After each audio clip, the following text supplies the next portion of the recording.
Good evening, ladies and gentlemen. If I could please have your attention. Can I ask that all the humans who are still standing, if you could please make your way to your seats. We will start, literally, we're starting, basically. I realized that I didn't introduce myself. The name is Kabelwa Khamutlakan, and I have the privilege of, I guess, managing or introducing humans as they come forward today. Sorry, you'll get used to the term human, because I think it's the most appropriate thing that we could ever use to describe any person that's alive. And that's really what it's about. And so we'll just take this moment now to, I guess, settle ourselves down and begin our evening.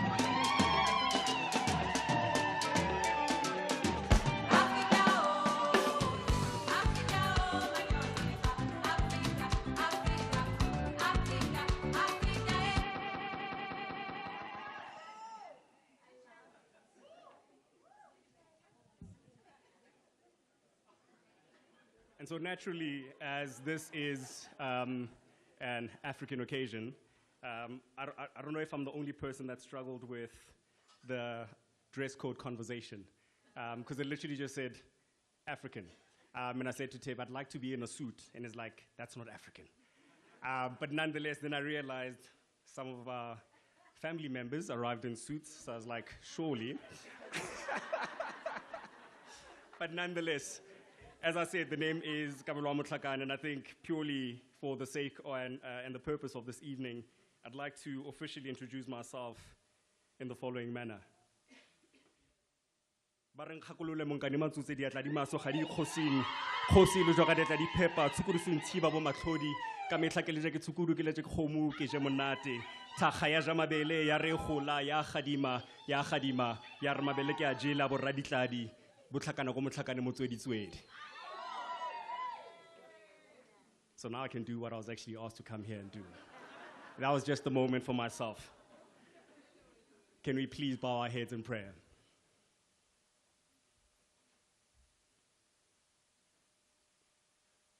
God of stories and soil, we gather in gratitude for the gift of words, for the stories that hold us, heal us, and remind us of who we are. Thank you for the courage it takes to tell a story, for the honesty it demands, and for the roots that keep us grounded. While we rise towards, yet again, what it looks like our coming.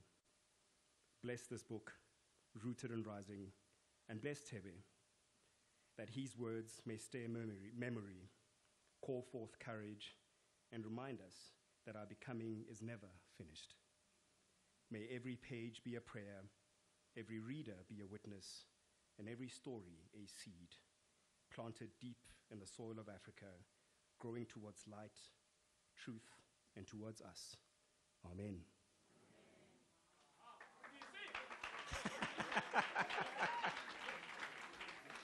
I've never had people clap for me for praying. I guess it was part of my job, so I'm not used to it. So that's very unique. So tonight, under the golden lights of the Constitutional Hill, a place that holds stories, struggle, freedom, and becoming, Africa gathers to celebrate Rooted and Rising. Reclaiming our culture and redefining our global influence, this is the latest work of Africa's leading brand, Authority, a mentor, an uncle, a brother, a confidant, and a friend. Ntate, or should I say Dr. Tebe Kalafing. And so this night is, I think, both a blessing and a moment just for many of us to reflect, to think through what it really means to be ourselves and what it means to become. When Tebe was writing this, I reached out to him and I said to him, you know, I'm at that point in my career where you feel stuck. And I was like, hey, Munna, I don't know what's happening. And this man has been mentoring me since I was 19. So we have quite a story. And I said to him, I'm stuck. And I feel like he used me as a guinea pig is it the 7 Ps? And so we did a whole thing on, you know, the 7 Ps that you will find in the book, and what it means and what it looks like to actually think about yourself, to think about community, to think about your calling, but what it also looks like to be in service to others, apart from yourself. And so this evening, we really come to both celebrate and be in conversation on exactly that. And it is also a privilege and honor for me to introduce our next speaker, Her Royal Highness Queen Nozizwe Mulela of the Zulu Kingdom. Dr. Nozizwe Pearl Mulela is a pioneer leading in banking and finance, currently serving as the Managing Director of Eswatini Bank, the first woman who holds this position since the bank's foundation since 1965. With a distinguished career spanning law, banking, and leadership, she has held senior roles in Standard Bank, FNB Eswatini, and Eswatini Bank, where her strategic vision continues to drive transformation. She is a passionate advocate for women empowerment, youth development, and leadership, and she founded the NM Leadership Network to mentor emerging professionals. And when I saw her profile, I said to Tebe, it is interesting to meet a queen that actually has a job. And so with that said, can we please welcome on stage Dr. Nozizwe.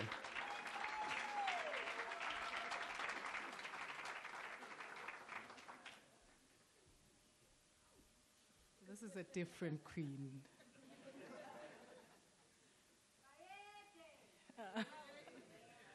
Good evening, ladies and gentlemen. It is lovely to be here. Good evening, Buti Tebe, and thank you very much for having me here and having us here. Ladies and gentlemen, it is an honor for me to be here tonight to celebrate a voice, to celebrate a thinker, to celebrate a storyteller, a person that continues to remind us of who we are, Buti Tebe. We're also here to celebrate his profound book, his new book, Rooted and Rising. This book is not just a literary work, it is a spiritual and cultural compass. It calls us back home to ourselves, to our origins, and to the deeper meaning of why we exist. I took time, Butebe, to read chapter 3. I scanned it quickly and I was attracted just to chapter 3, where you remind us that purpose is not a slogan. It is not a line for social media or a speech to impress others. Purpose, as Butebe writes, I quote, it is the why behind the what, the why of our existence, and it is crafted in 3 words, in the intersection of reflection, conviction, and action, close quote. That for me is the very essence of living intentionally. We cannot speak of purpose and not live it. We cannot claim to lead and not serve. Purpose demands that we live in a way that impacts others right where we are. And I am sure we can attest to that with this gentleman here. In the book, he gives us a beautiful example in the story of Mlungisi Masego, an ordinary man who chose to use the millions of rands he received in a payout to bring water to his community, not for personal luxury. He turned his blessing into service and his name into legacy. This is purpose of motion, creating and becoming the greatness in the ordinary. That's what purpose is about. One of the most powerful threads are running through Rooted and Rising is the art of storytelling. Storytelling in many ways is the heartbeat of who we are as Africans. It is how our ancestors taught, how they healed, how they guided, and built identity. They sat around fires, under trees, under stars. They passed down wisdom through storytelling. Every tale carried a lesson, a warning, a dream, and even hope. And Buti Thebe continues that sacred tradition. Through his writing, he tells not only his story, but he tells our story. A story of resilience, of purpose, of cultural pride. He reminds us that storytelling is not just an act of expression, it is an act of preservation. It is how we hold on to our history when the world tries to forget it, how we keep our languages alive, and how we remind our children of the values that shaped us. I see there's one here. When we tell our stories, we reclaim our narrative. We protect our heritage from distortion and silence. We remind the world and ourselves that our voices matter, that we are not just observers of history, but we are authors of it. And a few people tell our story with the grace and depth and conviction that Thebe does. His words carry rhythm. His sentences carry soul. His books are archives of African brilliance. They speak of pride, they speak of purpose, and of belonging. What I love most about what Thebe writes and the way he does it, he writes as Thebe. He just writes as himself. Isn't that lovely? The same warmth, groundedness, and strength that he carries in person, it flows through his words. The humor, the energy, his depth, his belief in Africa, all translate into his written offering. Through his storytelling, he teaches and affirms and uplifts us all. And this now leads us to one of the book's deepest lessons, staying rooted. To be rooted is to remain anchored in what makes us who we are. That is our culture, our heritage, our values, and our identity. Because when we lose our roots, we lose our rhythm. When we forget where we come from, we begin to drift. In every culture, our ancestors understood that roots are sacred. They are what keeps the tree standing tall through storms. So this book calls us back to that kind of wisdom, to stay grounded in our traditions, in our languages, in our communities, and in our sense of belonging. To rise without roots is to risk being blown away by every wind. But to rise with roots is legacy.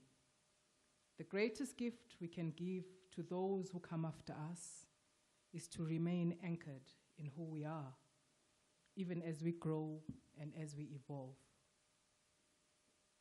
As someone who believes deeply in purpose, intentionality, and servant leadership, I am moved by how Rooted and Rising reminds us that leadership begins within.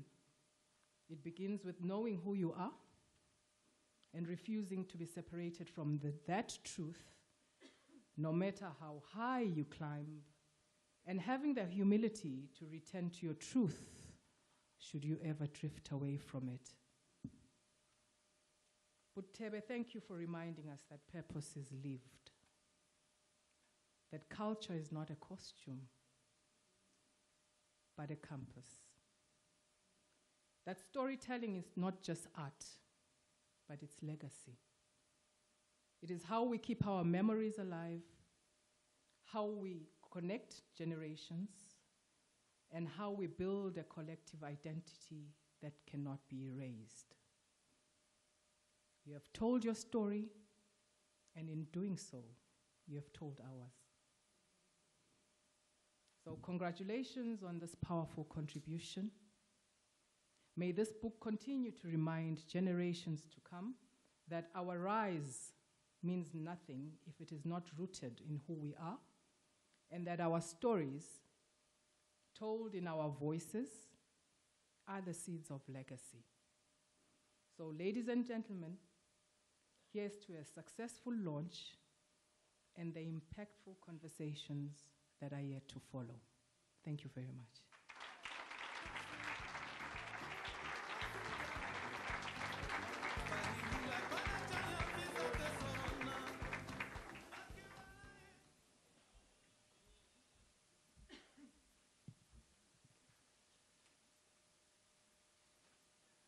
We are really grateful for those words, Your Royal Highness.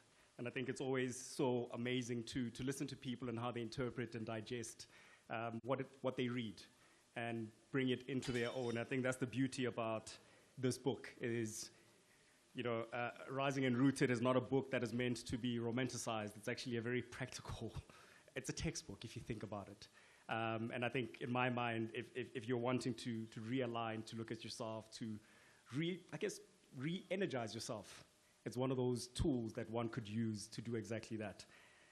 And so now we come to, I guess, the moment everyone is really been looking forward to, and that is an episode of Nostalgia #3Talk.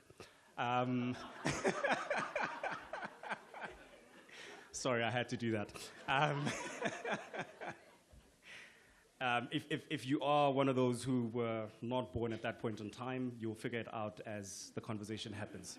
Or ask the elder or the 1K next to you.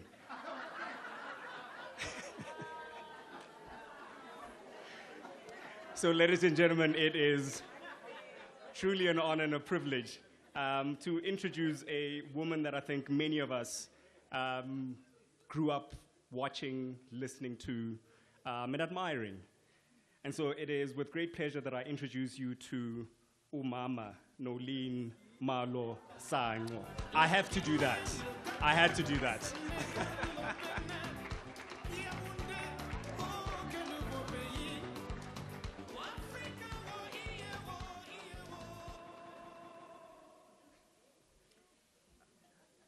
Can I stop? I was still going to read the rest of your profile. Oh, sorry, I just wanted to do.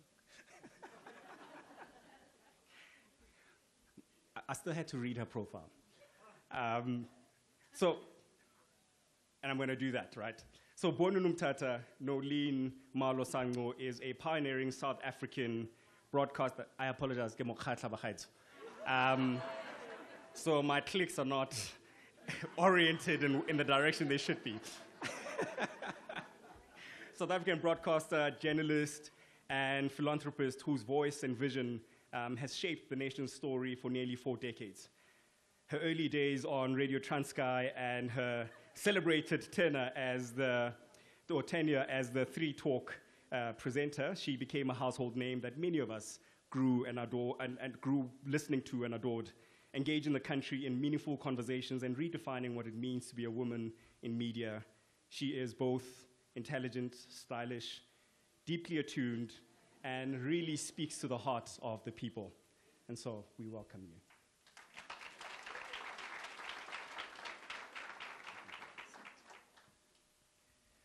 And it now takes, to introduce the man of the moment.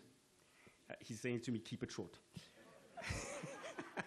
I'm not going to read Tebe's profile because I think everyone that is here knows exactly what he's been up to for the past few years of his life.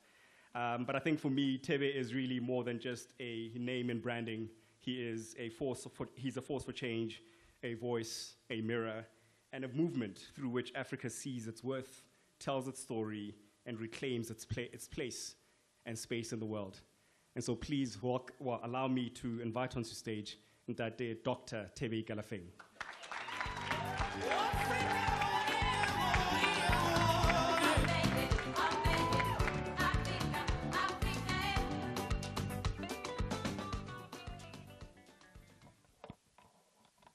so much for that wongful introduction.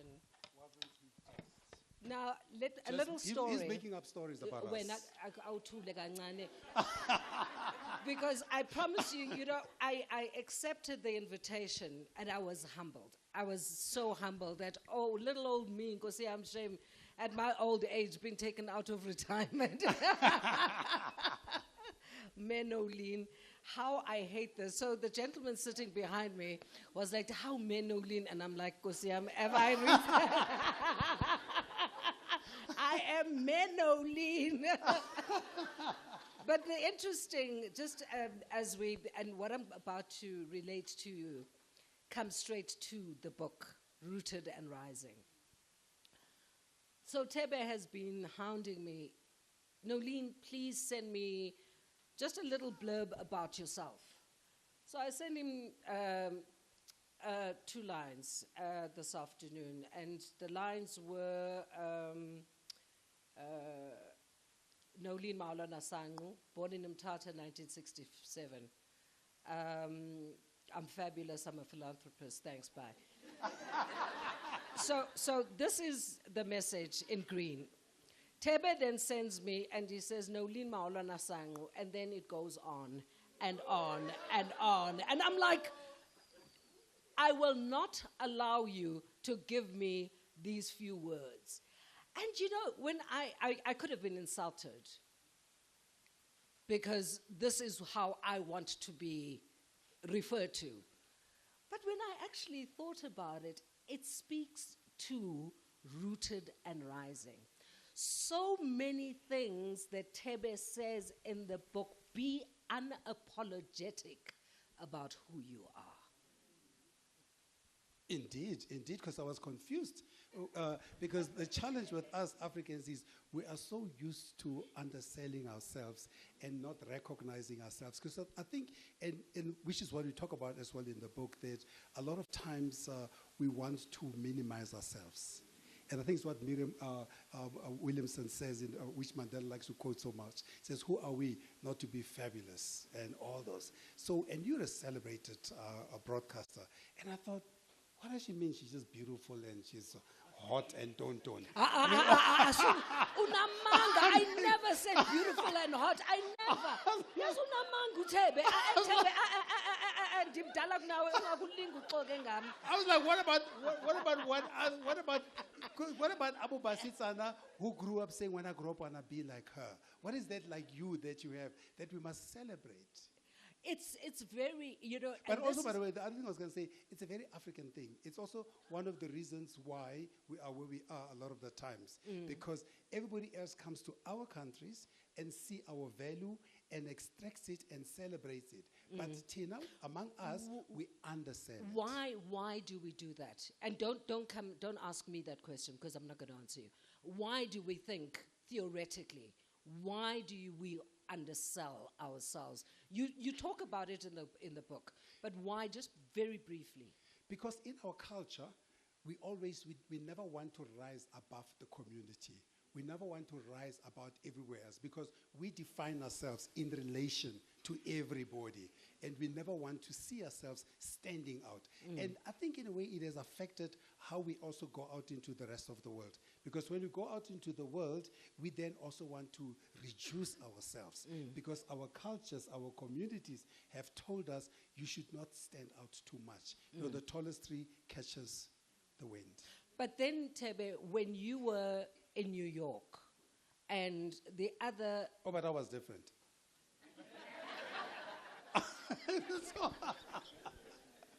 Anyway, you were saying. Very few people are able to shut me up. He's one of them. You say that we don't, as a people, we don't want to stand out.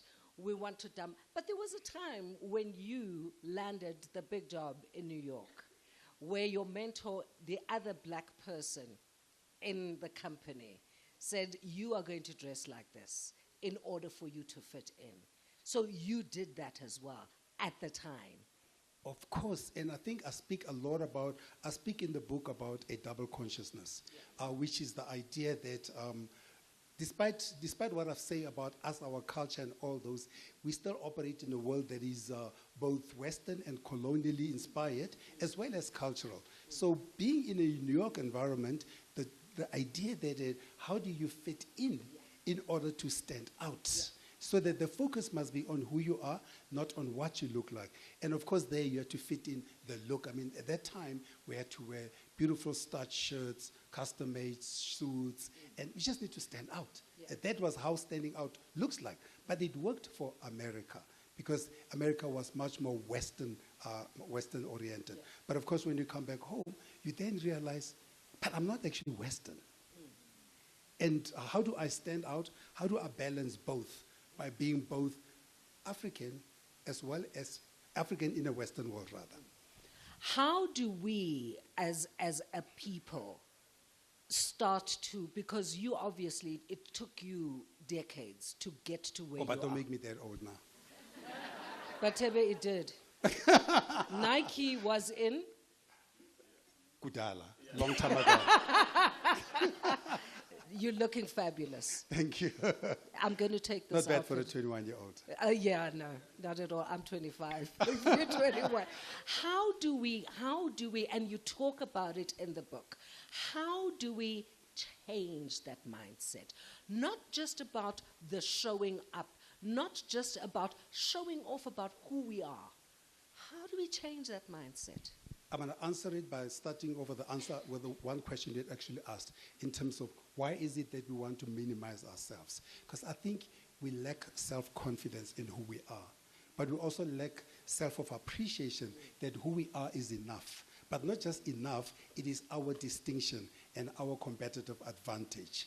And I think to me that's where it starts. Because once you accept yourself, and once you and then you follow it up by valuing that which you are, then you are able to navigate the world on your terms. The MC referred to Rooted and Rising as a textbook. Now, immediately when someone says a textbook, you think of Customary Law 101, and you think, really, a textbook? How do you feel about that reference? It's quite interesting. So he came to my office, exactly as he said, and he said, hey, I'm trying to navigate, you can see he's a very suave priest. I mean, they don't make priests like this anymore. Because I grew up in a Catholic church, so the priests wear dresses. I think that's where they had to cover up everything. But this priest here has got hairs hanging. And he's quite fancy, right? So he came to my office, and then in our conversations, then I said, but I need to have a framework of how I speak to him. Something that he can take away to remember how to think about his transitions in life, both as a professional, but both and as a person as a professional. So he says it's a textbook because in many ways it is a manual.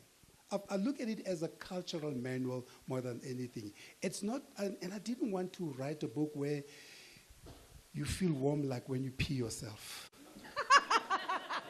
And nobody sees you. I want to... Okay, that analogy. And hope that nobody catches you out. How often do you do that? Apparently it will kick in when I hit 80.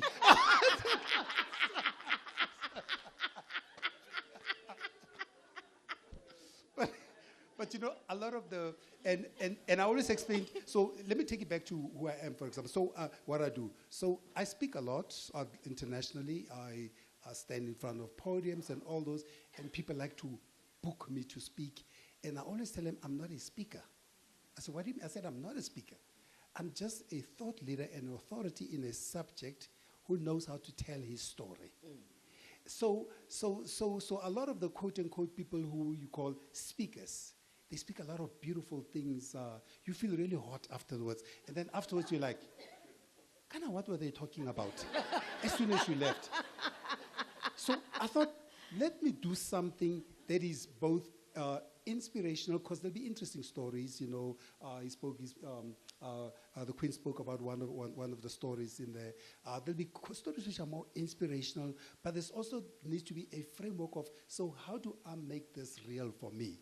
And that's where the blend between beautiful inspiration but also empowerment. So it's an inspiration and an empowerment, quote unquote, manual. So maybe it's not a textbook, although I saw Professor Isolde here from UJ. UJ has prescribed it for their honor students next year. Ah, that's amazing. So in that way, it is a quote unquote text. But in the way I describe it, to me, it's it's a renaissance, it's a renewal, it's a call to action. It is a reminder of who we are. But as we go through the journey, because we've lost our way since 1884, we've lost our way. So part of what we need a manual on how to get back on that journey. And that's what makes it texty, if you will. The follow-up question to that would be, who should be reading the book except the honors students or learners at UJ next year? But before we get to that, there's something that made me feel warm. I don't want to ask what's happening. I'm afraid. And what made me feel warm was reading the foreword. Nothing as dirty as you were thinking. Thebe, you sing of the grandmother who names a child with prophecy in her voice, of the young wanderer seeking clarity in a world of broken mirrors, of the artist sketching new maps of belonging with lines that refuse erasure. That warmed me. In fact, the foreword, before you even get into the book, the foreword is warming. It doesn't give clarity on the book, but it gives clarity on this human called Thebe. How did you feel about because you chose who was going to write the foreword? So the foreword was written by Professor Toyin Falola, Nigerian-American, who has written over 100 books on African history, identity, etc., etc. And I decided, because this book is a renewal book, it's a cultural book. It requires an authority who understands the continent, an authority who lives the continent, an authority who lives in America, but of course is an adjunct professor at UCT, Northwest, and UNISA as well, but somebody who understands this duality of who we are, but somebody who is seasoned at the age, I think is 75, who is seasoned in what it means to be an African and writes about it and lives it. So when I read it, of course, I mean, by the way, and he wrote this while he was in Japan. So he was in Japan during TCAT, so that's very recently actually. He was in Japan in TCAT. I said, Prof, this story, and when he sent it to me, I was like, wow, I also felt warm. I think your buzzword is warm. But mostly I felt rooted. What is your full name? Thebe Itsile. The shield has arrived. Where do you get he does need that. He really. The shield has arrived like a volcano. You have arrived. When did Thebe know that this young man is going to make a mark? When was that defining moment? Because I think you do refer to it in the book as a one-liner, but for you, just for us. So one of the things I write about here is how our names are our destiny. Mm-hmm. Our names capture the story of who we are, but it also captures the story of our parents' hopes for us, and also our community's hopes for us. So many ways, many of us, we either live to define or to defy those names. And it is almost like a quote in there about a quote about how the name becomes a humbling experience. So when you get your name, you always have to say, what does it mean? But I think there's also something called a destiny. Because I think all of us are meant to be somewhere, or somebody, for somebody, somewhere. And it's our job is just to listen. So at my house, I've got a beautiful bronze, which I bought at some gallery. And it is of a man lying down with a hand on the floor and the other hand up. And I asked the artist from where I've got this collection, I said, what does this piece of work mean? And he said, many of us in Africa, we have our hands open, begging for things from the rest of the world, instead of listening to the ground from where we come from. So I think the name grounds you. The name defines your journey. So did I know I'm going to be writing a book? Well, I'm not somebody yet. Did I know I'm going to be writing a book or something? No, I don't think so. I just know that I was always top of the class in my whole life. I always knew that I was always the one, quote unquote, leading. So whatever I do, I was going to lead in something. It may not be this, but I was going to lead in something. But I just followed my heart. I never ever defined who I am by what other people think. And you know me, you've known me for more than 30 years. And you'll know I've never ever walked the same path as everybody. I've always walked my path. And in walking my path, along the way you find the path you're supposed to be on. That's so profound. But just to deviate for a second, you know, as you're speaking and you're mentioning we've known each other for 30 years, you gifted me this pen 20 years ago. And that is who... You're a woman of fine taste. Now, the question is, because usually one gets paid for things like this, and he made it clear you are not getting paid.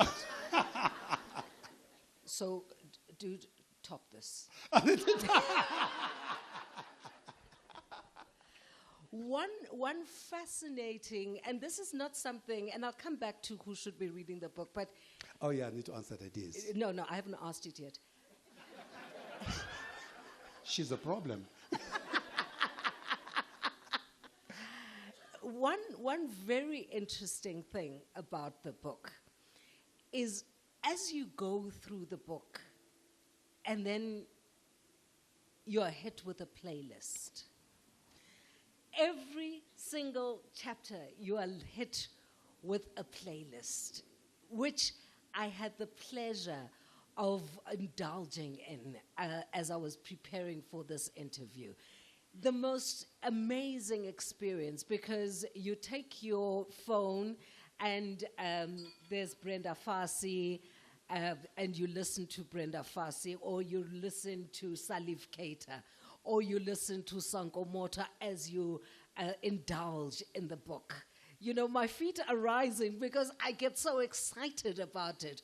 And because it was an exciting experience for me, because this was the first time I've indulged in a book where simultaneously I was able to listen to music. Talk to us about that. Because our culture is not just our proverbs.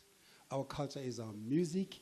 Our culture is how we present ourselves. Our culture is our food. So I thought, let me create the book that speaks to a big enough part of our culture.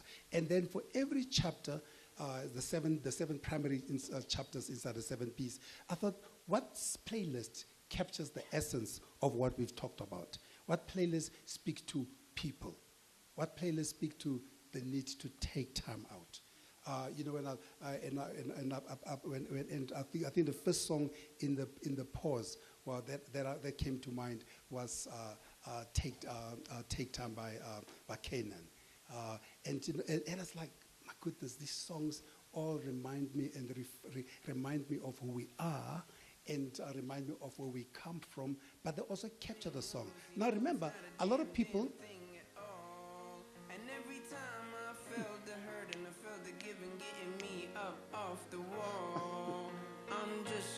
take a minute and let it ride. I'm just gonna take a minute and let it breathe. I'm just gonna take a minute and let it ride. Right? I'm just gonna take a minute And I'm just going to take a minute, because, you know, where does Canaan come from?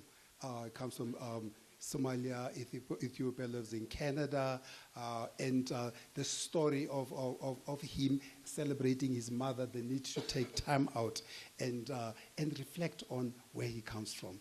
And to me, that's what the book is about. The book is about our story. So the music also does just that. So if you listen to just a song, you probably get the essence of this chapter. If you read the chapter, you get the depth of the content. And if you go one step further, you are able to, in the harvest time, you are able now to reflect. So what does it mean for me? Higher and higher. Oh, my brother. So, you know, I came back to South Africa, home South Africa, 94. And when I came back to South Africa, I said, the one thing that reminds me of home, of South Africa, is Brenda Fassie. And I couldn't find her anywhere, because Brenda was no longer the same. And she was living in Hillbrow. And Hillbrow was no longer the same place. I then said, let me go find my Brr.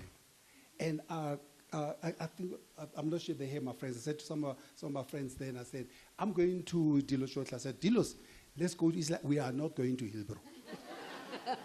I said, what do you mean? When I was at Hillbrow, when I left South Africa, Hillbrow was a fine place. I said, what's the fine? He says, it's not the same. Do you know, I found Brenda Fassie, everybody knows she was 1.2 meters tall. You know, I found Brenda on top of the shoulders of a Nigerian guy singing higher and higher. It was a reminder of home. But the song...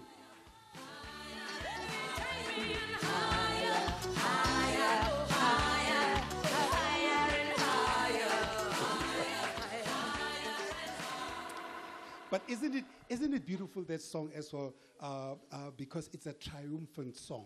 Yeah. It's a triumphant song. It's about getting things done.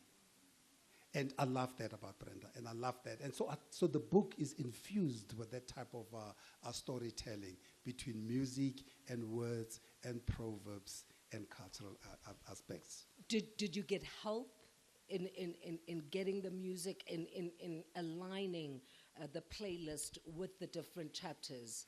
So I called my friend Lebo M, the Grammy Award-winning composer from Lion King. I'm sorry, who's your friend?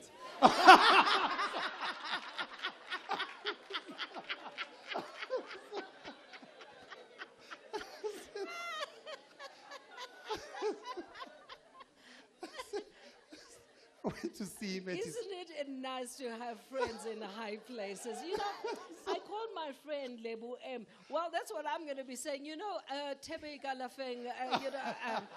So I was leaving home today, and I'm leaving, and my children ask, where are you going? And I'm saying, I'm going to Uncle Tebe's launch. So the one Googles, he says, oh, this guy, you know him. And I'm like, yeah, he's my friend. So Lebu M, but Lebu's also my friend. Yeah, Lebu's all our friends, because we all have the DVDs, and we all have the Netflix, and we all have the CDs. It's all our friends. But anyway, I went to see Lebu at his house.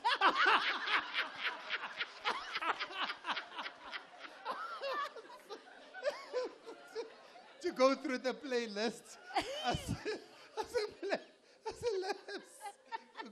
said, you're not well. To go through the playlist in terms of the songs that I think are appropriate for the different things. And the thing with the playlist as well, it is all African and diaspora, because it's a mixture. You know, you've got the Peter Tosches of the world, you've got people from North Africa, East Africa, Central Africa. And I wanted to make sure that the playlist captures our story, because our story is not just told from South Africa or from the continental Africa, but our story is also told by the Canaans of Tegemenes, who are based in Canada and America and all those. And that's how the story looks. And by the way, I was so intentional as well, as you probably saw, that I first started by writing the book fully Afro-focused. I had no quotes from people from other continents which arrived in 1652. I wrote it fully from an African perspective. Then when I finished, then I was speaking to Kabelo, Reverend Kabelo, and they were speaking about this dual consciousness, about this idea we come to when it comes. Then I said, you know, I must actually honor that as well, because our culture has evolved. We are not just Africa from Africa, but we're Africa as well, inspired by the other cultures. But I wanted to find the African story everywhere. And because even when I travel outside of the continent, I first look for Africa in every country I get to. Very profound. Who do you, as this brilliant marketer, Well, who do you bounce things off? Who do you, when you've got this brilliant idea, rooted and rising, you know, I'm going to write this book because I need to write, even though a year ago I dropped one book, but I'm going to, and I'm traveling 1,000,000 miles an hour, and I'm doing interviews, and I'm at the yellow table, and I'm all over the place. When you quietly sit down and say, okay, Tebe, you've written this book, let me give it to someone as a sounding board. Because we can't know it all, as much as we like to think we do. And you, as this grounded man, you know that I need to, let me get someone else just to look at this. Not for reassurance. The one thing I've learned for myself, or I've been able to do for myself, is to take inspiration everywhere. Yeah. There is nobody too young, nobody too old, nobody too inexperienced. Matter of fact, Michael Kambai is 21, 22. He's in Morocco. His brother's here. Caleb, his father's here. Chris, they're Congolese. We must just check their passports.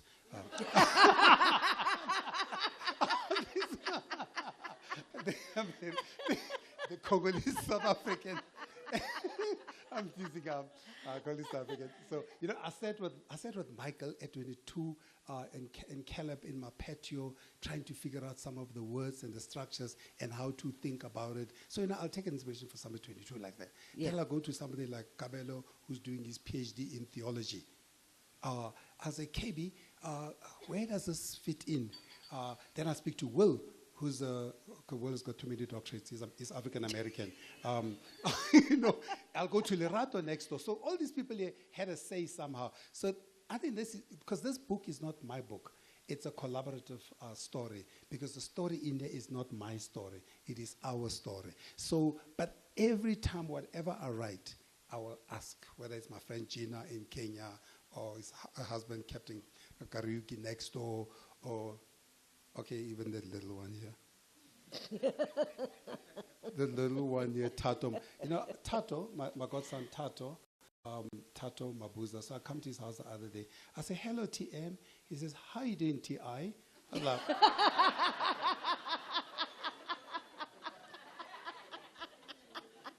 so anyway, you're going to get inspiration from TM, and you're going to get it from other people. So, there's professors, there's lots of professors actually went through this book as well. From UJ, from UNISA, Professor Isolde's here, she also went through the book. There's tons of people. I take inspiration everywhere, because no one person knows everything. Yeah. But by accessing the knowledge around you, you become better, and the product becomes better. Mm. The first question, one of the first questions I asked you was, do you agree that it's a textbook, that this book is a textbook or not? But the question is, or rather my observation, is that this is not the kind of book that you are going to be able to read from beginning to end in one sitting. No. Because this, my impression, I had to read the book because I needed to do this. But I need to read the book. I need to go back, because there are some uncomfortable questions the book asks. There are some uncomfortable, unsettling, self-introspective statements, comments, worksheets that you like, okay, I need a quiet space, a cup of tea, put my feet up, and actually really read the book. Okay, some people don't do cup of tea, but that's a different subject. Okay, glass of wine, whatever. glass of Listen, Tebem, now I had a mini stroke. I can't drink anymore, so which is a very big.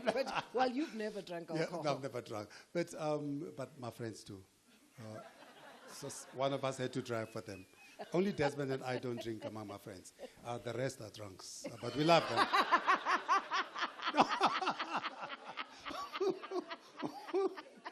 But they are responsible drunks.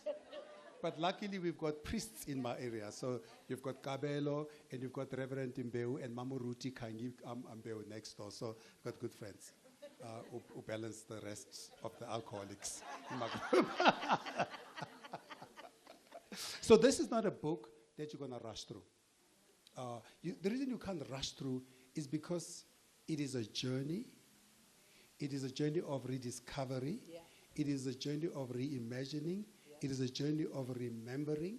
Because, we'll ask the questions when it comes to the people section, which is the first one. Because, us Africans, for example, and that's and maybe that's it's a good way to give it an illustration. In the people section, which is the first subchapter, the first P, relate the story of how us as Africans, when we meet each other, so when white people meet each other, they're like, Nolene, what do you do? Very transactional. When Africans meet each other, they're like, Nolene Maholona Sanru. I know the Sanrus. Which one are you? Mm-hmm. Because what we want to do, we want to connect. Yes. We want to root you. Yes. We want to see the relationships. So our connections are always relational and not transactional. Yeah. And and at the end of the subchapter, while you are recovering from reading, obviously there's a playlist, but then you've got what I call harvest time. And in the harvest time, I've created worksheets for you to be able now to go back and say, yes, who roots me? Who gives me an identity? Who are those people that I go to? Because the thing about us Africans, doesn't matter how far you go, you'll always come back home. And that's why you always want to be buried at home. Like we'll all come to Joburg with the big houses and the fast cars. But when it's time, when the maker gives you an SMS, it's time now, you then start saying, I must go back. So now now all of a sudden we need to do tar roads. Because you are very rich where you come from. We need to put fences around your 3-room house. Now all of a sudden we need to be reminded how to slaughter, even if you don't know how to do it. Yeah. Because it's a musebenzi, it's work. So we need to learn how to do those things. Because you always have to come back home. Yeah. And that's why the first chapter is a foundational chapter. It speaks to you coming back home.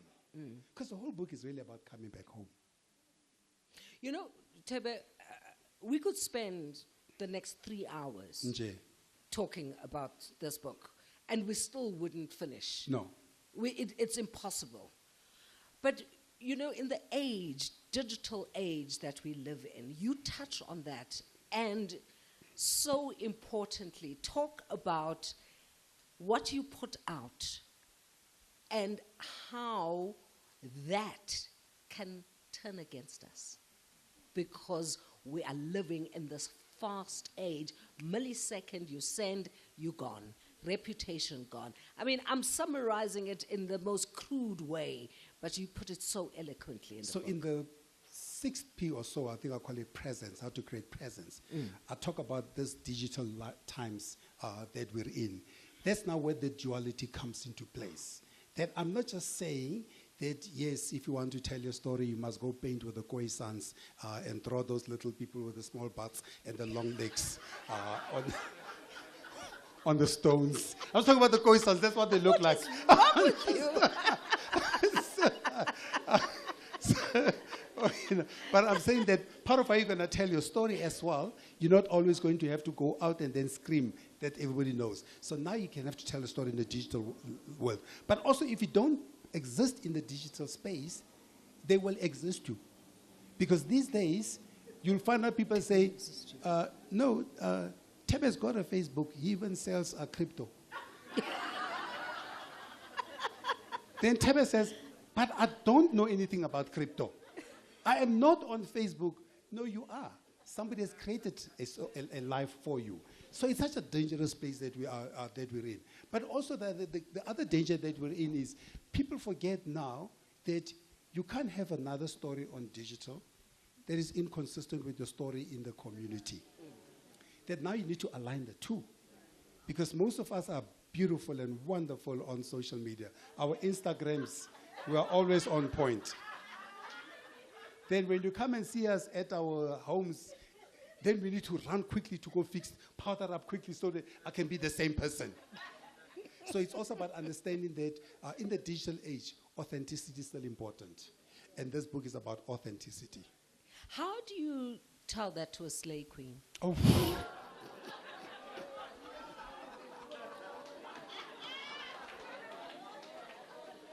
That just came out of my mouth. It was not part of the question. Wait until the blessers are broke. Then they'll have to come back. So you don't have to say much.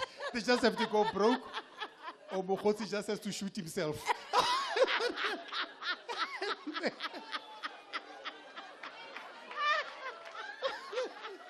Then the money is finished. And then you can't afford to go get Dolce and Gabbana and Balenciaga, all those people that we used to use to define who we are. Because now we are being stripped to who we are authentically. Yeah. So, it's unfortunate that we live in an era where people now have created these non-existent images of who we are. Yeah. But at the end, I always say the final arbiter is that last day when the Maker calls you. You will have to reckon with yourself. And when you go back, like, there's this Nigerian guy. What's his name? Bobrovsky, I think. I think there's that Nigerian guy. Bobrovsky's made up. He's a trans, right? Bobrovsky. And he's light complexion and puts on wigs and all those things. When he goes to the rural areas, you probably know, takes off the wigs, stands in the sun a little bit to darken, wears pants, because the father says, yeah, you are home. Here you have to be what we expect of people like you. So you will always come home, and home will always remind you who you are, despite what you're trying to tell of yourself outside there. Who should be reading this book? I think first it's us. It's a reminder of us, for us, of what makes us so special, what makes us so distinctive, what makes us so authentic. We should be reading it just to remember who we are, because who we are will always be there. So it's a reminder to us of who we are, so we should be reading the book. But I think, and Gina was telling me, I was in Kenya this weekend, and Gina was telling me, says, Tebe, you need to give it to this guy. That's like an English guy. I'm like, Gina, what's this English guy going to do with the book? So I said, what's he going to do with the book? And Gina says, he needs to read it to understand us. Because remember, we're living in that world. And in that world where we interact with different people, we need to understand each other. So this book is not just for us to remember who we are, and for those who know ourselves to deepen who we are, but for those we come in across who don't know who we are, to reconnect with us, to understand us, so that we can be enriched in how we engage with each other. As we wind down, in the conclusion, for too long we've been conditioned to explain, justify, or downplay our Africanness as though it was something to be excused. But to be unapologetically African is not a fault. Do you know the beautiful thing in the conclusion which I deal with a couple of examples that we know. For example, the Afrikaans people. I think the Afrikaans people are probably the most progressive people in South Africa. And the reason they are progressive is because they are the one people who have curated and protected their culture. And they have deepened it.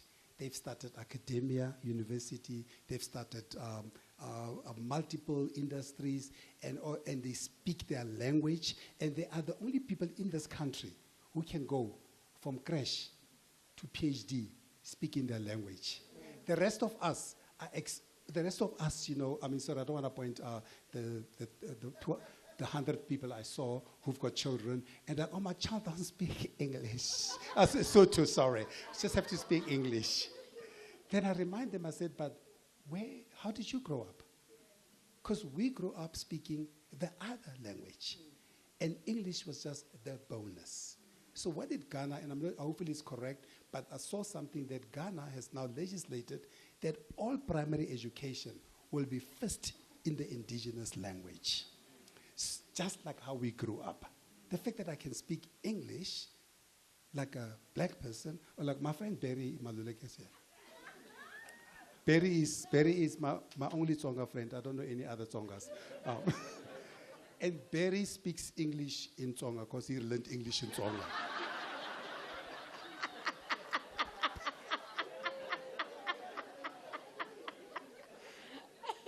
I love Barry for that authenticity. So, Barry always makes fun about that. But let me tell you, because I think what the Afrikaners have done is to show us that when you take pride in yourself. So many of us are saying, I'm not going to Stellenbosch. They've got all their own money. Well, there's some money spoken in their language, created in their language, using your sweat. So what we need to do, we need to learn from the Afrikaners. We need to learn from the Muslims. Because what do the Muslims do? They take you as well from the madrasa. They teach you their culture from a young, all the way to the end. We need to learn from the Africans, from the Muslims, from the Jews. We need to come back to ourselves and understand that being who we are is our distinction, is our currency. Hugh Masekela says wrote in the book in the end, Hugh Masekela said, one day we will wake up and tell our children we were once African. In fact, he says, when I look at my grandchildren, I figure that when they ask them 20 years from now who they are, they're probably gonna say, we used to be Africans long ago. Because we have sacrificed who we are. We have downgraded who we are. We have told everybody what we are is lesser. We are better if we're English. We're better if we're Western. But actually, you know, the Queen says to me, I was with her in Swaziland, she says to me, Tebe, I'm going to arrive as me. I said, of course, you always are you. And we should do that. We should not apologize. But I have no problem with a friend next door who doesn't look like us. Cleo. Because we're living in that world of duality. Yeah. Cleo. As we conclude, I'm going to give you a few minutes to sell the book. To sell the book? No, indeed, it's your book. It's your What stage. is Exclusive doing when we're here? Just do a little bit. A bit of PR. Where do we get the book? When is it available? How much does it cost? Do we get a family discount? Wow. Do you know, black people, when they go to Louis Vuitton, Balenciaga, and they're given the full price, they're like, what do you mean, is this all? But when they go to Madlamini, who spends all night coming up with their dress and making little margin on it, they now take away the margin from Madlamini. So Madlamini is working for nothing. There's no family discount. The book is that exclusive. You know, I'm very proud of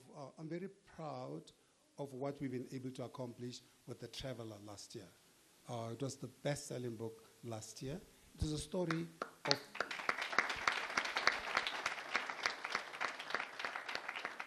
it was maybe told through my story, my journey, but it is our story. And a reminder that if you want to understand ourselves, we need to leave where we are and travel and see how the other side looks like. This book, by the end of this week, it will be #1 in this country. Yeah. Tebe, it's been an honor and a privilege. Thank you very much for inviting me to do this. I thoroughly enjoyed reading the book. I thoroughly enjoyed being with you in conversation with you. Thank you very much. Thank you.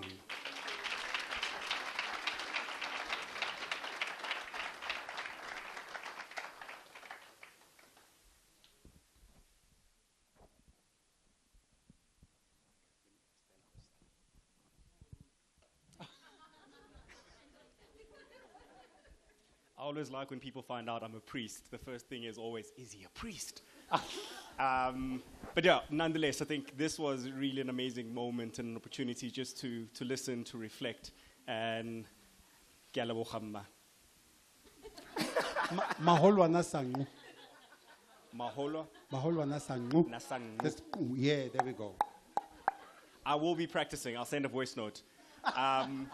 So in a conversation with Tebe, I said to him, maybe we should open the floor to some questions if people have any. But if you don't, I'm more than happy for us to just let it be. So we were indifferent on the number. He said 5, I said 10. But let's start with the first one and see how it goes. There is definitely a question at the back. Sis Nose. Do we have a roaming mic? There we My go. favorite nose. Has everybody bought After the Fire? Because you're not allowed out of here if you don't buy After the Fire. Nose has written an incredible book. I've seen this woman in many capitals in the continent because that's what makes her such an incredible facilitator of conversations around the continent. Oh, thank you, my big brother. My name is Nozipho Shabalala. It's such a privilege that I get to ask a question to my big brother.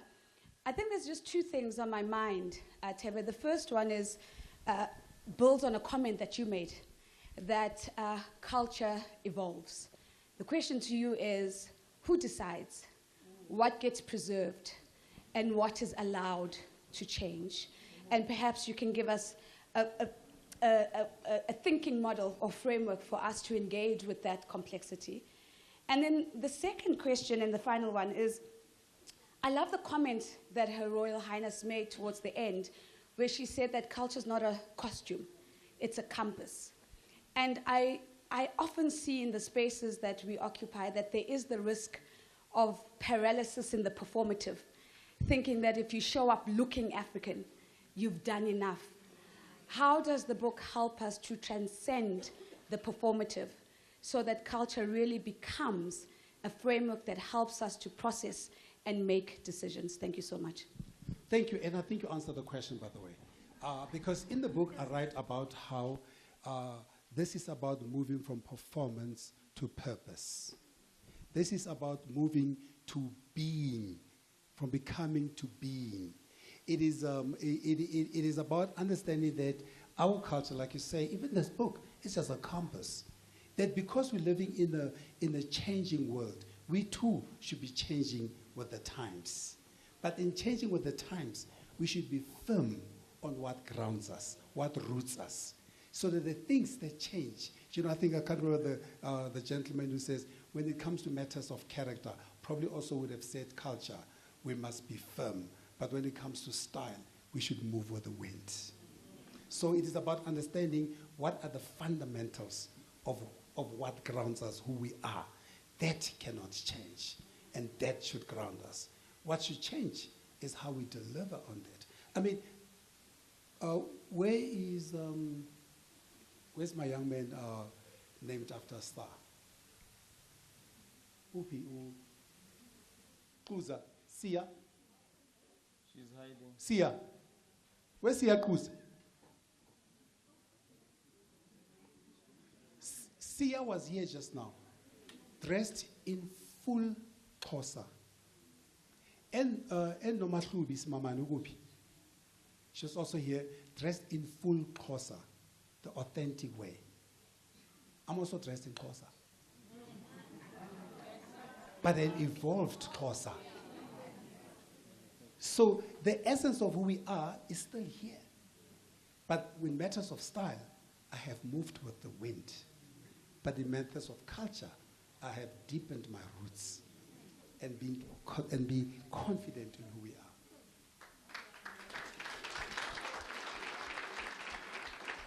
Congratulations, Tebe, on another book that you've written. I'm here, and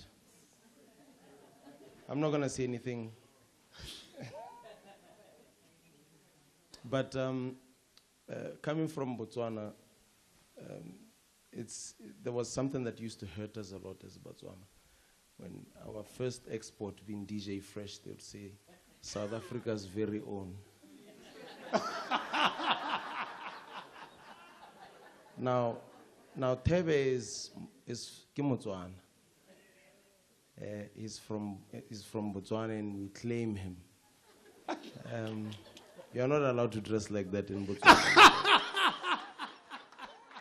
That's a discussion for another day. But do you feel welcome pretty much everywhere that you get to travel? Because not convinced to Aron, but being African, do you feel African everywhere? And is that how we are also supposed to be able to feel? Because South Africans are not very welcoming. Millicent had the passport. Anyway. My parents are South African. My grandmother is South African. My grandfather is from Botswana. Before ICE comes and knocks my knees out. When I live here. So, anyway, Lusika, thank you so much. I saw friends from Botswana flown in, Gikanse, Lusika. So, thank you so much for coming through here. And Lusika, we are very welcoming. What do you mean? Us South Africans. But I think I show up as me everywhere I go. That's what I want to answer the question. I show up. I think that's in the book, and we've seen the previous book. I arrived at a black tie dinner in London, dressed in a kente cloth, an authentic kente cloth. Everybody around me had black and white suits. It's fine. It's fine. I was myself. I didn't apologize. Do you know what's so beautiful about our culture? They spend the entire evening focusing on me. The entire evening. They forgot that there was a function. I was now the function. That's how beautiful our culture is. Yeah. So I always show up as myself, because there's nothing more beautiful and sexier than being yourself. I hope you are able. We're not trampa go emetse go airport.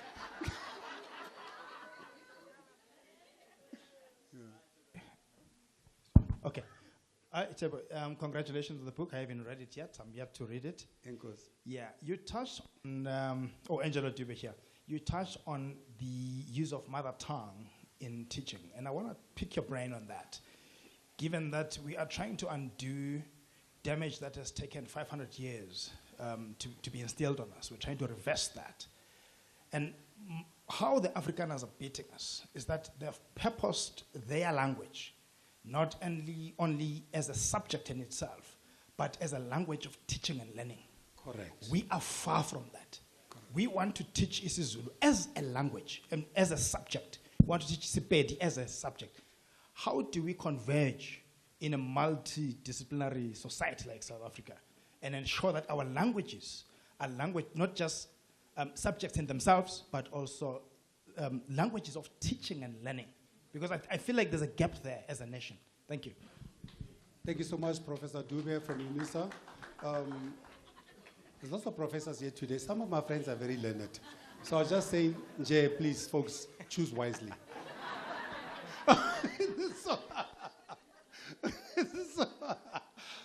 I made an example about, I made a facetious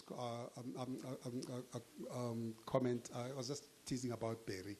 But what Barry said was fundamental, so true. Let's give apartheid one credit. We don't have to give them for everything. They taught us in our languages. They taught us English in Setswana. It's another subject for another day to reconcile the two. But they taught us English in Setswana, mathematics in Setswana. Because Ngugi wa Thiong'o once said that the best way for you to internalize anything is through your mother tongue. And that's what they're trying to do in Ghana by saying that we need to teach people in their mother tongue for them to be able to understand and internalize. They said they'll catch English on the way. They'll get Italian on the way. They'll get it. I mean, when they go to Italy, they'll meet Italian. And when they meet King Charles, I don't like him. When they meet Prince William or somebody, whoever one of those, they'll catch English on the way. So I think the way to do it is first we get rid of the system that we have. Second, we get rid of the leadership we have. Third, we then bring in the people who are visionary, who put the country first and not themselves first. Until then, yeah. Sorry, I can say these things because some of my friends are advocates. Advocate Happy Chingila, my friend, just got...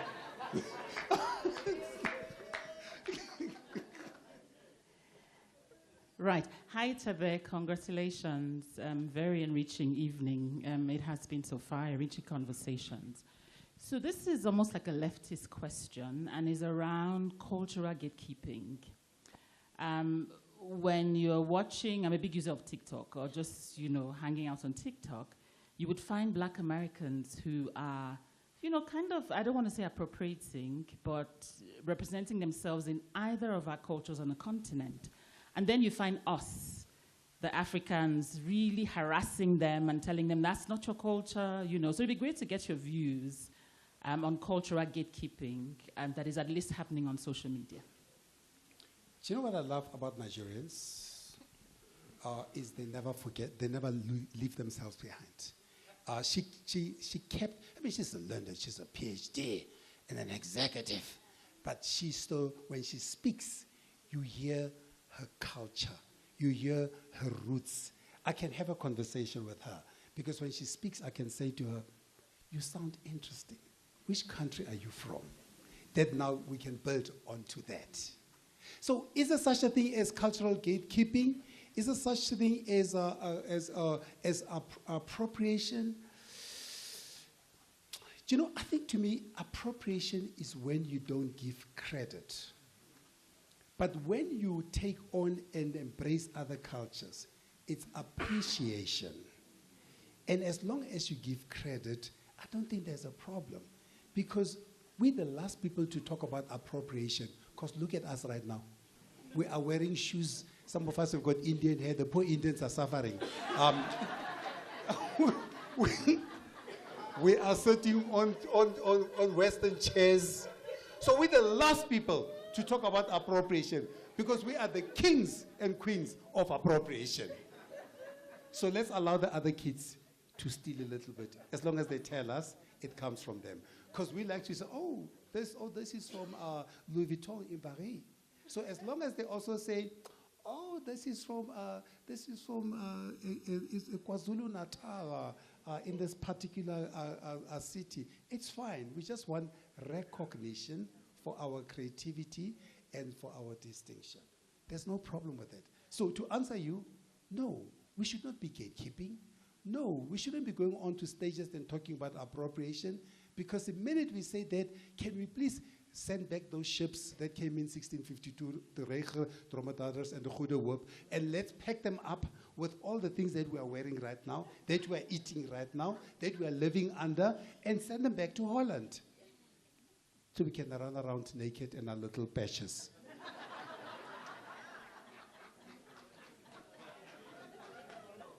Sawubona Thebe. Ngibingelele bonke abantu abakhona. Enkosi Manje yini engenzeka ukuthi le ncwadi ibhalwe ngelimi lezi ezifana nalezi ngisikhulumayo. Uma ukuthi ufuna uyibhala ngesizulu cha ungathuma mina.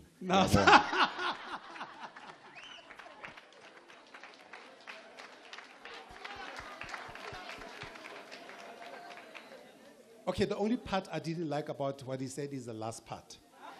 Because the last time I heard Tumamina, we were, we were all excited. We thought this country is going somewhere. That's the only part I didn't like. But the rest of the parts, for the 150 who didn't hear, he says, when are you going to write this? Why didn't you, and when are you going to write this in our language? And should you want to write this in isiZulu, send me. And you know, Ngugi wa Thiong'o, I think 72 or 77, was arrested because he decided to write only in his Kikuyu language. And he says, because when you express yourself in your language, you get the nuances right.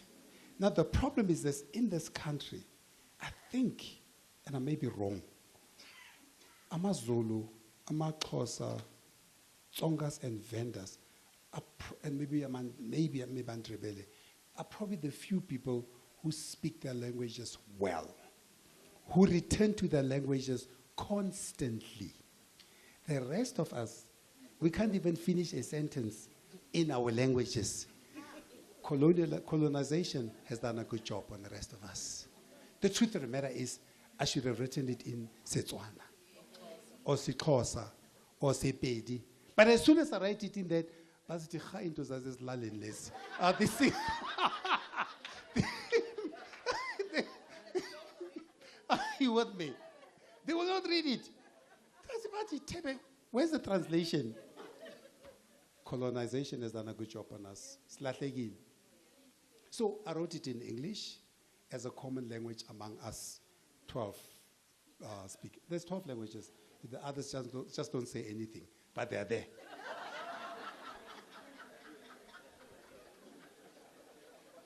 We're done.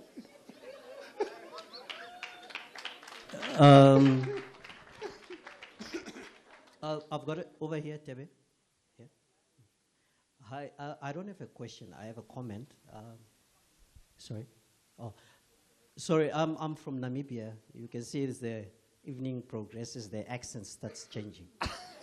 I'm from Namibia. Tebe and I have been friends forever. But what I want to do is I just want to make a comment as a so-called foreigner in your country. Let's address the elephant in the room. Immediately after South Africa's liberation, we were all proud to be South Africans, even as Namibians, because you were representing the best in what the continent has to offer, right? You can take the Football World Cup. It was not a South African World Cup. It was an African World Cup.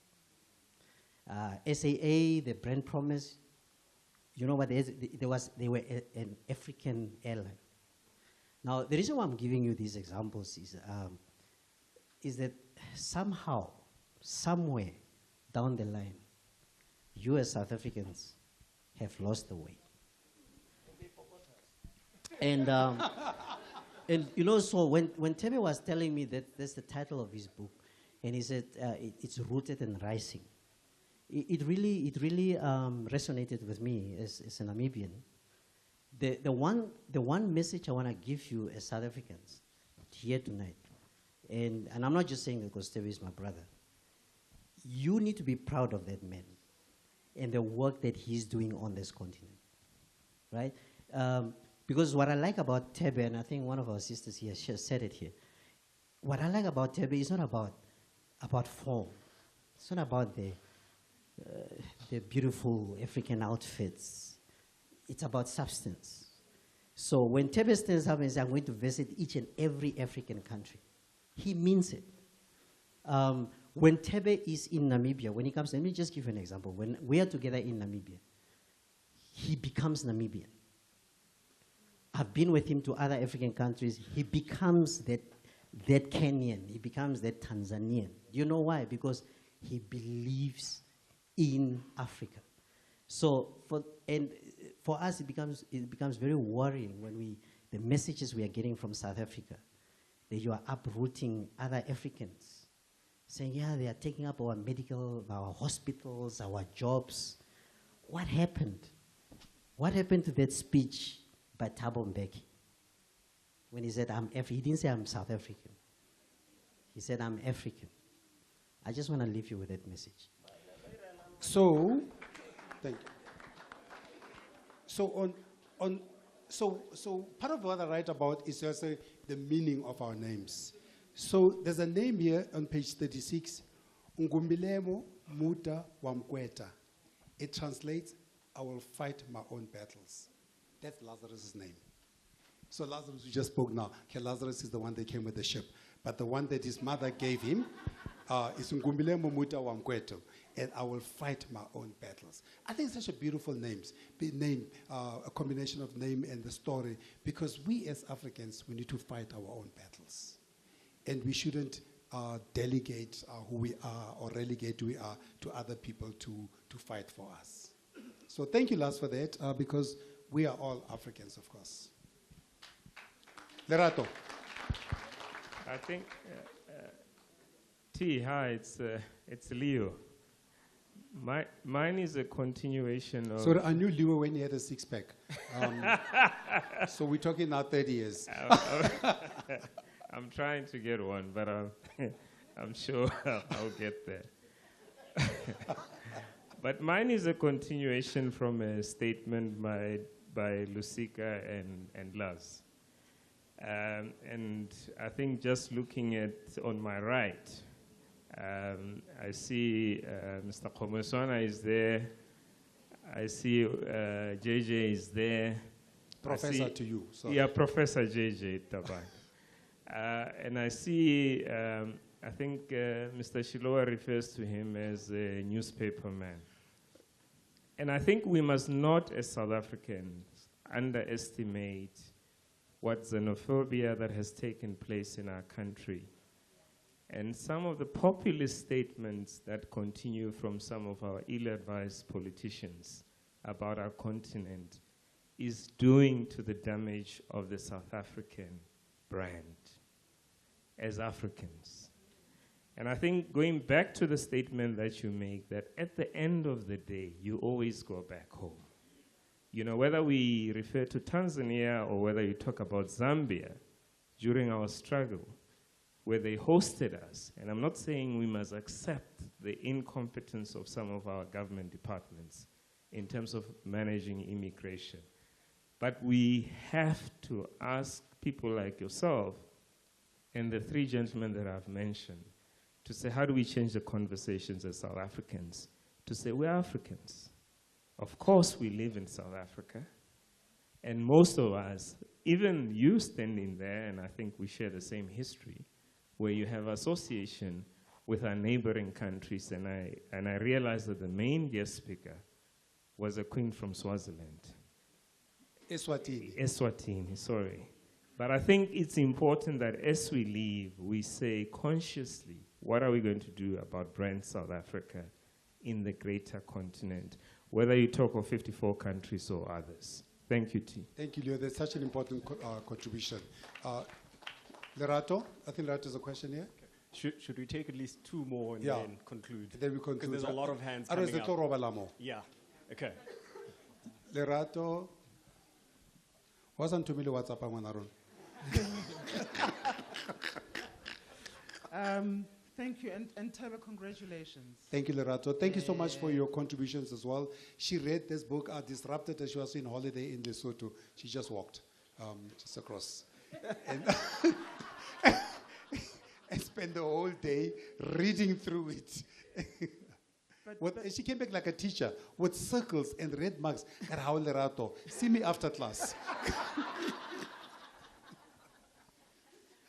So because I have the benefit of having read the book, what has struck me about the book and about these conversations today is two things. The one is that we have allowed other people who, illegitimate people, to become the purveyors of our culture. And they're illegitimate in that they actually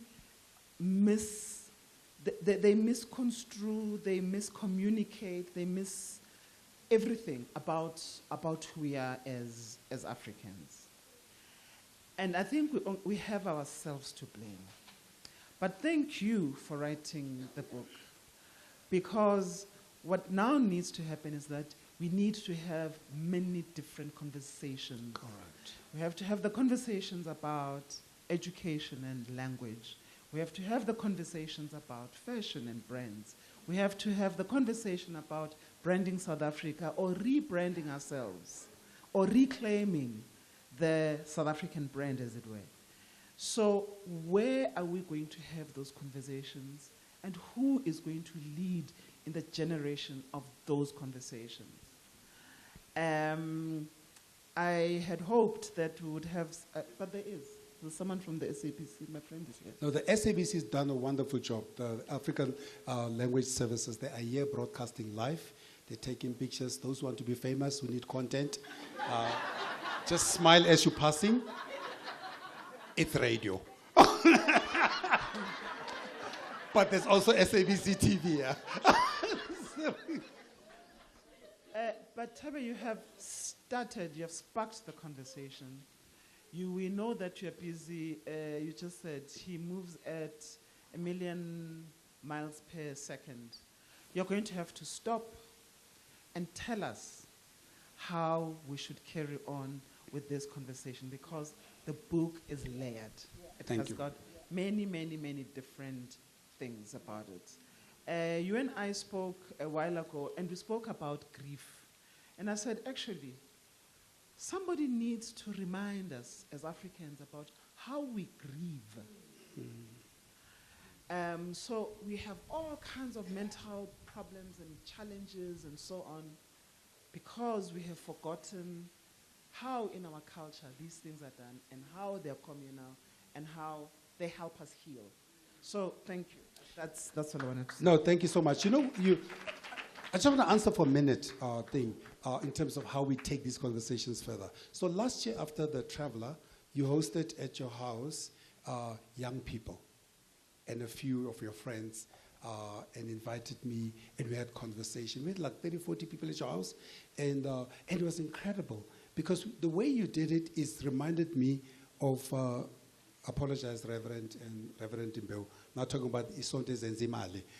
You know, how the churches, the charismatic churches, how they think in what you call cells. That's how they multiply. So I felt like we're in a cell session with at your house, talking to those people. Next week I'm speaking to like 75 accountants. Then I'm going to Bloemfontein speaking to 200 people. So that's how the conversations go. So it is not necessarily about broadcasting. It's about casting to different segments. And that's how the conversation goes. But also, like I said, it's not my story, it's our story. I was just curating the story. It's about, and the way the book is written, it's so interesting because anyone can take this book further on their own without me. Because of the way I've done it in the middle sections, where there's workbooks and all those. So you almost can take this story without me and create your own cell to take the conversations further. And we're going to take these conversations further. I mean, Coco was calling me, Chef Coco, you know, Chef Coco knows how to cook in 7 languages. I mean, he's Belgian, he's Burundian, he's South African, he's you are everything, Coco. You're the only person I know who's got 7. I don't understand how you could manage to be out of 7 parents. But you've done a good job. But Chef Coco was saying to me the other day, a few nights ago, he says, Thebe, I want to have this book on the menu as part of a conversation. A 7-course menu on the 7 P's. And I was like, Chef, that's so interesting. Because that's what we do. You know? That's what we do. Des last year said, I'm going to make sure all my VIP customers have a copy of The Traveler. It was a Traveler. Why did he do that? I don't think he did it just because we've been friends for 101 years. He did it because he said, not everybody's going to get to travel. And you know, these, the ones who eat at Desmond, you know they've got money. And most of them, the furthest they travel is Cape Town and Paris. So Des knows the only way some of them are going to go to some of these ashy places I go to is to put the book in the hand, but it's about sharing the story. It's that, Lerato, to answer your question. The conversation travels that way. It is that book you give to your child, that cell we had at your house, that meal over this or over this, and that's how the book story. That lecture at UJ where the kids are going to get the book to study. That's how we're going to take the conversation further. We need to. By the way, if you go to universities, 3/4 of what they prescribe was written by dead people. And us, the alive people, they're like, yeah, but we can't put a book by Tebe. They know him.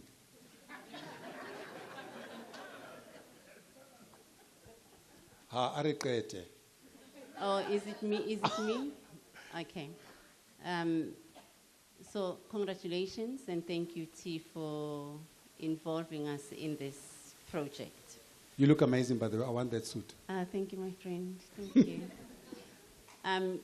What does it mean to be African post the aid era and the opportunities that come with people pulling the carpet under our feet and us being able to say, actually, we are on our own and we're going to be okay? I think that's part of the work that needs to be done going forward. But just to follow on, Lerato, I was going to say, Tebe, to be your friend is hard. So, can your next give us time to breathe so that we can catch ourselves before you come up with another book?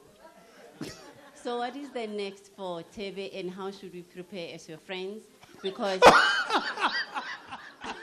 you are costly. Some of us have just newly gotten married and every day to talk to you. So give us the time, please. You are not well. So you talk about the rug from. So I mean, how beautiful is the set? This rug is from Maxhosa. I think the very first and the biggest rug from Maxhosa was mine. Well, I mean, it's just a statement of fact.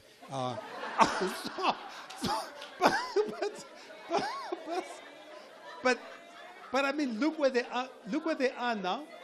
They have evolved now, and they have brought our culture into our living rooms. So when I went, I called Laduma and Ntsika. Where's Ntsika? I called Ntsika. Did Ntsika zunglebanton?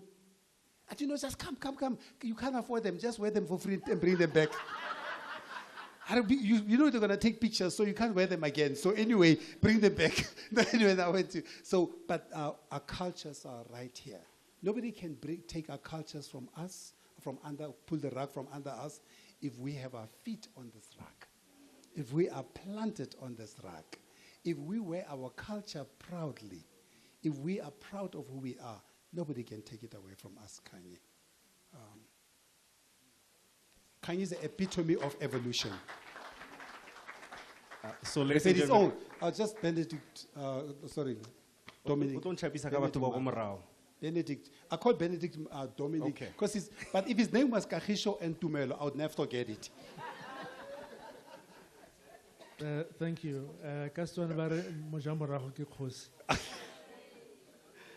So, Tebe, I think one of the conversations that you and I had was around the commonality that we have as African brothers and sisters and the core ethos of belonging, which is supposed to bind us. But yet, this glue seems to be fractured, and despite this, we remain fragmented and at war with ourselves and each other. Just maybe some thoughts on how we think about reversing that. Thanks. Kabelo, you disturbed me. You called me. No, I didn't. You said how you talk about the commonality of what makes us Africans, and you said something about how to reverse that. What? Oh, yeah. How do we reverse that fractured? To me, I think it starts. Is it Desmond Tutu or Mother Teresa said, "Start with what you have, where you are." No, it's not Oprah. No, it's not. Oh, it's not Oprah. It's Mother Teresa. Oprah appropriated it. So I think it is each and every one of us taking that responsibility and understanding the implications of our actions and our behaviors wherever we are. So well, obviously, I transitioned from from wearing incredibly beautiful suits, which got moth in my wardrobe now, to wearing incredibly beautiful African clothes. And what was so interesting is, in the transition, people used to stop me and they say, "Hey man, Tebe, you and those clothes and those rags from Africa." Then down the road, I started seeing ministers, politicians wearing them. Then I said, that's quite interesting. And you know what they say? We saw you. Because each and every one of us does that. And we change in small increments. We don't have to say much. We just have to do what we can with what we have where we are.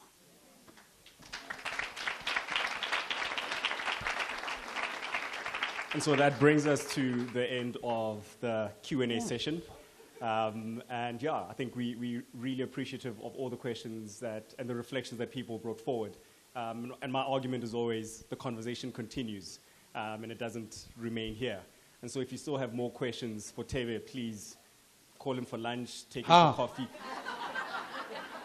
book him somewhere, and continue to engage. But before we wrap up this part, I believe there is an announcement that Tebe would like to make. No, we are not Oprah. There are no books under the table. They are exclusive books. No. I think one of the things, so for the last 15 years, I've been doing this Brand Africa research, the study, and which is also part of how this book came across. And part of the outcome of that is only 20% of what we admire as Africans come from Africa. So in other words, 80% of the brands that we choose are not from Africa. So how do we fix that? So first I started Africa Brand Leadership Academy. And I said, perhaps I can do a bit of helping to train. But I thought the one big thing I could do, the one most transformative thing I could do is what I'm going to do now, or what I am doing now. So we're in the final signatures. We will have a proper get-together to launch ABLE, Africa Brand Leadership Education Fellowship. So I am launching a fellowship for PhDs focused only on African brands. And to put my mouth where my money is, or whatever, and to put, it's, when that parliamentarians made mistake, you didn't correct her. So to put my money where my mouth is, so I then put down 1.5 million to start the scholarship. And then the University of Johannesburg and the University of South Africa and Vega University match it. And then other partners like Liberty put in another 750. So just to start, we're going to launch this over 5 million rand scholarship for PhDs in South Africa.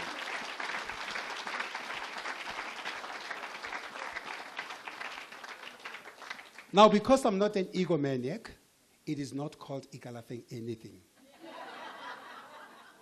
Because as soon as you die, you know they change the names anyway. So I called it ABLE, which is Africa Brand Leadership Education Fellowship. So that's what's called the ABLE Fellowship. The ABLE Fellowship is going to kick off very soon. Very excited of the work that I've been doing with UJ and UNISA and Vega over the last few months to narrow down this. And I'm very excited that my friends, where's Thabang Ramokhas? That my friends like Thabang Ramokhase, I just had one meeting with Thabang. Thabang said, here's your 750,000 rand towards the scholarship. I just had a couple of meetings with the VCs of UJ and the professors of UNISA and VCs, and they just said, we will match what you do. So I said, fine. So here's my first 1.5. So you match it, and we move on. And because, you know, we can talk about these things. We can talk until the cows grow horns. And the thing that's going to happen is we're all going to die. All these mansions and the Lamborghinis, the 4 ones were the same color. They're either going to be repossessed or we're going to leave them behind. So, because you can't get them into the grave. But down the road, There'll be an Elon Musk coming from this country. There'll be a Laduma coming from this scholarship.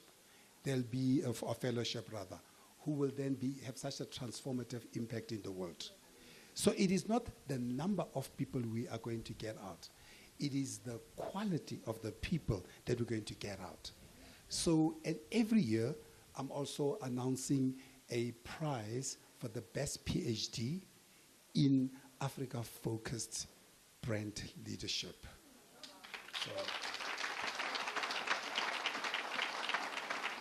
So that's it about putting your money or your mouth where your money is. Or your money is. I knew you were here, so I knew what you're going to do. So, but I'm done. I'm done, folks. I think I've spoken too much for one night. First, let me say, thank you for honoring me by coming here tonight. Because, I come from a small town, but with a great impact. I come from Kimberley. We created all of you. So, I'm from the city that started WITS, that started the Diamond Rush, that created the first bright lights, street lights, the first tram. And I grew up in the city said CC, City of Civilization. To me, it's just an example of, doesn't matter where you come from, that you can make a difference anywhere. But to me, what matters mostly is that any one of us can make that difference. So I'm incredibly humbled that you all have chosen to come and hunger yourself here and eat little sandwiches and chill with me and talk about this incredible piece of work. But most importantly, I hope to call on some of you, because 5 million is not enough. We need 10, 20 million on the scholarship. So y'all with the big checkbooks, I'm coming to y'all knocking. Nah, man. So just last few housekeeping matters. There are some drinks and eats at the back of the room. We'll be signing books for you this evening if you are that way inclined. You can buy both the Traveler and then root yourself as you're rising. I had to do that. Okay.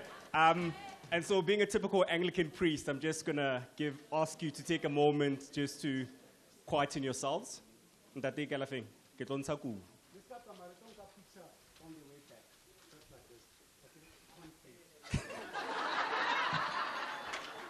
Okay. So, given that we started with prayer, I think it's ideal that we conclude the same way that we began. And so, if you could just take a moment to calm yourself and draw yourself closer to yourself. Take a deep breath and remind yourself of why God created you, and it was to be you and no one else.